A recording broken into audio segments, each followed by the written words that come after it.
প্রিয় বন্ধুরা আসসালামু আলাইকুম। এই ভিডিওতে আমি পঞ্চম শ্রেণীর গণিত বইয়ের অধ্যায় 6 এই যে অনুশীলনী 6 ক এর সমাধান দেব। পৃষ্ঠা নাম্বার এই যে 44 এবং এটা হচ্ছে পর্ব 1।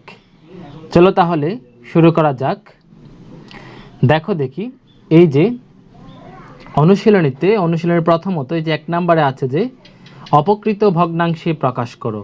এখানে 1 2 3 4 5 পাঁচটি প্রশ্ন আছে এবং অপকৃত ভগ্নাংশে নিয়ে যাওয়ার জন্য আমাদের এই যে অবশ্যই ভগ্নাংশ তো থাকবে, তবে ভগ্নাংশটি অপকৃত ভগ্নাংশ হবে আর কি।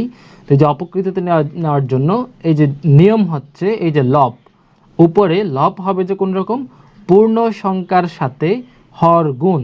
যেমন এখানে পূর্ণ সংখ্যা হচ্ছে যে 1 নম্বরে পূর্ণ সংখ্যা হচ্ছে 2, এই যে এখানে হচ্ছে 3, এখানে 5, এখানে 6, এখানে 20, এগুলো হচ্ছে পূর্ণ সংখ্যা। পূর্ণ সংখ্যার সাথে আমরা এই যে নিচের এটা হচ্ছে হর, এই হরটা গুণ দেব। যেমন এখানে হচ্ছে 20 দিয়ে গুণে 40, এখানে হচ্ছে 6 10 60, এখানে হচ্ছে 5 11 এই যে 55, তারপর 3 নং এটা হচ্ছে 9, হ্যাঁ 3 নং 27, তারপর এটা হচ্ছে 3 দিয়ে গুণে 6। এই যেগুলো হচ্ছে হরগুলো গুণ দেব। এভাবে গুণ দেওয়ার পর গুণফল যেটা পাওয়া যাবে সেটার সাথে লব যোগ করব। যেমন মনে করো এই যে 5 নম্বরে 20 দিয়ে গুণে 40, 40-এর সাথে আমরা 1 যোগ করব, তাহলে হয় 41। তার মানে এই ভগ্নাংশটিকে অপকৃতে নিয়ে যাওয়ার সময় লব হবে যে 41। তারপর এখানে 6 10 60, 60-এর সাথে আমরা এই যে 3 যোগ করব, লব 3 যোগ করব, তাহলে হয়ে যাবে 63, লব হবে যে 63। তাহলে আমি বিষয়গুলো একটু লিখে দেখাই। যেমন মনে করো যে এই যে 4 নাম্বারটা করছি আমি এখন। যে 4 নাম্বার এই যে 6 সমস্ত 10 ভাগের 3, এটাকে আমরা যখন অপকৃততে নিয়ে যাব তখন নিচে হবে যে এই যে হর কিন্তু একই থাকবে। তাহলে আমরা হর লিখে দেই, 10 আছে এখানে আমরা 10 লিখে দেব, 1 0 10 লিখে দেব। 10 লিখে দেওয়ার পর উপরে হবে যে 6 10 60, 60-এর সাথে 3 যোগ করলে 63, তার মানে এদিকে হবে যে 63, এদিকে 3। এটা হচ্ছে 4 নাম্বার। এবার আমি এই যে আরেকটা দেখাবো, তারপর শেষ। এগুলো হচ্ছে একটা বুঝলে তোমরা সবগুলো পারবে আশা করি। এবার 5 নাম্বারটা দেখো দেখি। 5 নাম্বারটা আমরা প্রথমত এই যে ভগ্নাংশের চিহ্নটা দিব, এটা সমান করে দিব একটু। তারপর হচ্ছে যে নিচে হচ্ছে 2 ছিল, 2 থাকবে, হর একই থাকবে। এবার লবের ক্ষেত্রে এই যে 20 দিয়ে গুণে 40, 40-এর সাথে 1 যোগ করলে 41, তার মানে উপরে হবে যে 41। এই যেটা হয়ে গেল, হ্যাঁ এটা হয়ে গেল অপকৃত ভগ্নাংশ। তাহলে এই হলো 1 নম্বরের সমাধান। এবার 2 নম্বর দেখো দেখি। 2 নম্বরে বলা হচ্ছে মিশ্র ভগ্নাংশ বা পূর্ণ সংখ্যায় প্রকাশ করো। এখানে মিশ্র ভগ্নাংশ বা পূর্ণ সংখ্যা কেন, কোনগুলোকে আমরা মিশ্র ভগ্নাংশে নিয়ে যাব, কোনটাকে পূর্ণ সংখ্যায় নিয়ে যাব, সেটার নিয়মটা দেখো দেখি। যেগুলো এই যে অপকৃততে আছে, যেগুলো সরাসরি কাটাকাটে যাচ্ছে না, অর্থাৎ লঘিষ্ঠ আকারে নেওয়া সম্ভব হচ্ছে না, সেগুলো আমরা মিশ্র ভগ্নাংশে নিয়ে যাব। আর যেগুলো এই যে লঘিষ্ঠ আকারে নেওয়া সম্ভব হচ্ছে, সেগুলোকে আমরা পূর্ণ সংখ্যায় নিয়ে যাব। এবার দেখো দেখি 2 নম্বরের সমাধান করব আমরা। 2 নম্বরটা দেখো দেখি। প্রথমত আমি একটা প্রশ্ন দেখে নেই। এই যে আমি 3 নাম্বারটা, আচ্ছা সবগুলো করে দিই। যেমন মনে করো 3 ভাগের 7, প্রথম 1 নাম্বার আছে যে 3 ভাগের 7, 3 ভাগের 7কে আমরা কাটাকাটি মানে লঘিষ্ঠ আকার করা যাচ্ছে না, তাই আমরা এটাকে অপকৃততে নিয়ে যাব, সরি মিশ্র ভগ্নাংশে নিয়ে যাব। মিশ্র ভগ্নাংশে নেওয়ার জন্য এই এখন কিন্তু অপকৃততে আছে, মিশ্র ভগ্নাংশে নেওয়ার জন্য আমরা এই যে 7কে 3 দিয়ে ভাগ দিব। যেমন 1 নাম্বারে এখানে 1 নাম্বারে ছিল যে 3 ভাগের 7, আমরা প্রথমত প্রশ্নটা লিখি এখানে 3 ভাগের 7, এই যে 3 ভাগের 7কে আমরা এই যে 7কে 3 দিয়ে ভাগ দিব, অর্থাৎ এদিকে যদি আমরা ভাগটা করি 7কে আমরা ভাগ দেব 3 দিয়ে। 7কে যদি আমরা 3 দিয়ে ভাগ দেই তাহলে 3 দিয়ে গুণে 6, নিচে হচ্ছে 6, হ্যাঁ এই যে। এবার এদিকে যদি বিয়োগ 7 থেকে 6 বিয়োগ দিলে হচ্ছে 1। এই যে এখন 1 যেটা পাবো, এটা 1 লিখেছি অবশ্য, 1 যেটা পাবো সেই 1টাকে আমরা রাখবো এবং এখানে মিশ্র ভগ্নাংশ হবে যে এই যে ভাগফল যেটা পাবো সেটা হবে যে পূর্ণ সংখ্যা, অর্থাৎ 2 সমস্ত, যে 2 সমস্ত, তারপর এই যে এখানে এই যে এটা হচ্ছে ভাজ্য, এটা হচ্ছে ভাজক, ভাজক যেটা আছে সেটাকে আমরা হরের জায়গায় লিখব 2 সমস্ত 3 ভাগের, এই যে নিচে ভাগশেষ যেটা আছে এটাকে আমরা উপরে লিখব 1। তাহলে 2 সমস্ত 3 ভাগের 1, এটা হচ্ছে এই যে 3 ভাগের 7-এর মিশ্র ভগ্নাংশে প্রকাশ। এবার আমি আরও একটা দেখাবো। এবার দেখো দেখি 5/21, এটাও কিন্তু প্রথমত লঘিষ্ঠ আকারে যেহেতু যাচ্ছে না, 5/21কে যেহেতু 5 দিয়ে কাটাকাটি যাচ্ছে না, তাই আমরা সরাসরি এরকম ভাগ দিয়ে মিশ্র ভগ্নাংশে নিয়ে যাব। তাহলে আমরা 5কে এই যে 21কে 5 দিয়ে ভাগ দিব, 21, প্রথমত আমরা লিখব 21। এটা আমরা একটু এই যে সনাতন পদ্ধতিতে ভাগ করব। দেখো দেখি 21কে আমরা 5 দিয়ে ভাগ দিব, এই যে 5 লিখলাম। এবার 21-এর মধ্যে 5 কয়বার যায় আমরা জানি, 4 5 20, তার মানে আমরা 4 বার দিব, 4 5 হচ্ছে 20, এদিকে হচ্ছে 0, হ্যাঁ 4 5 20।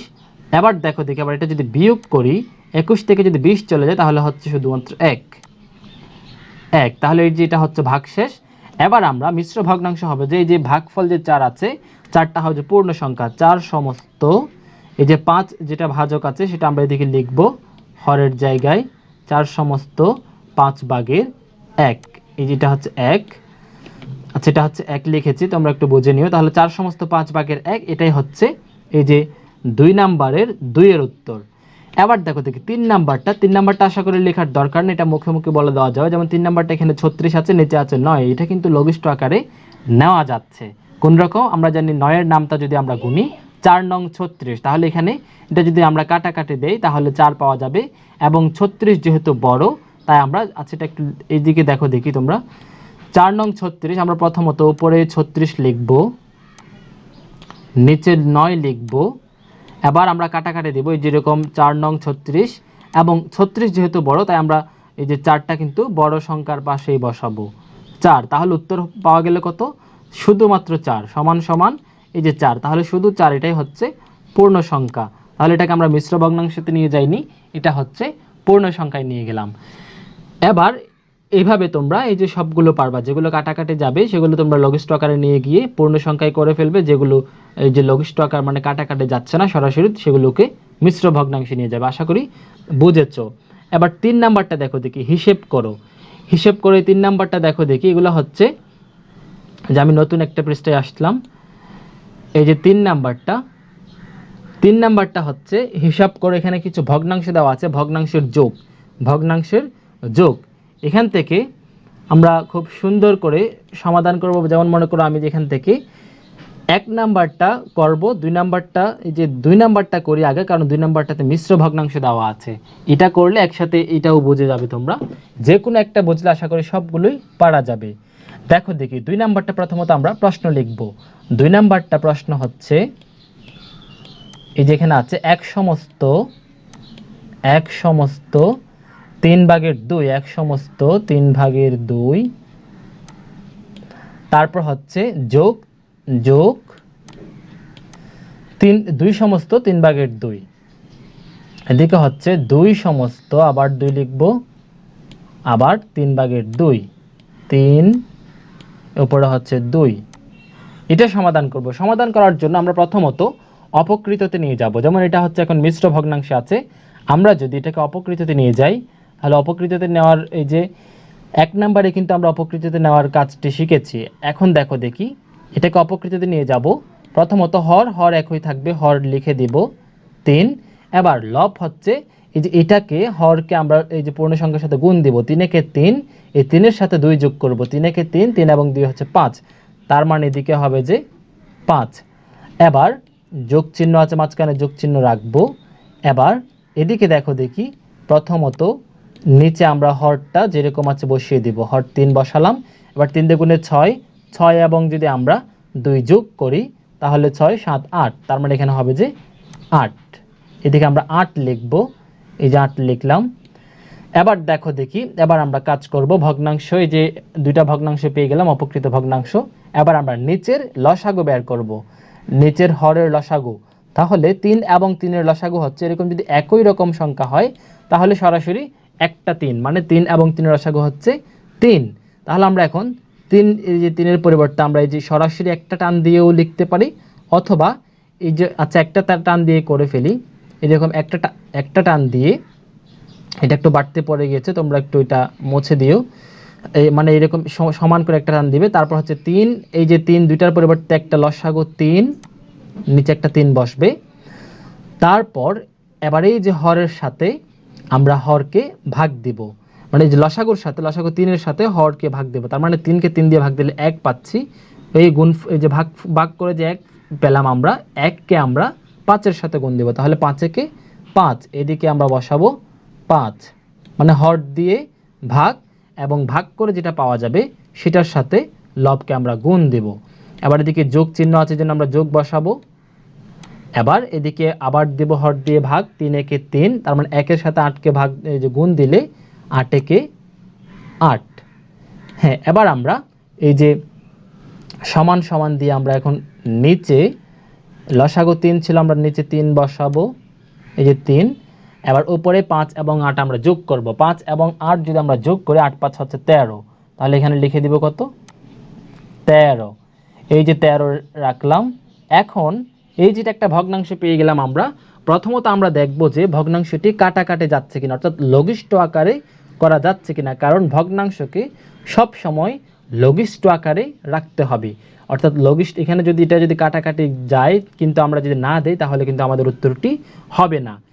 এবার যদি লঘিষ্ঠ আকারে করা না যায় তাহলে আমরা এটা কি করব, মিশ্র ভগ্নাংশে নিয়ে যাব, অথবা এতটুকুতে উত্তর রেখে দিতে পারি, অথবা চাইলে আমরা মিশ্র ভগ্নাংশে নিয়ে যেতে পারি, তাহলে এটাও উত্তর। অথবা এটাকে আমরা চাইলে মিশ্র ভগ্নাংশে নিয়ে যেতে পারি। মিশ্র ভগ্নাংশে নেওয়ার জন্য উপরে যে 13 আছে, এই যে 13কে আমরা এই যে 3 দিয়ে, নিচে 3 আছে, 3 দিয়ে ভাগ দিব।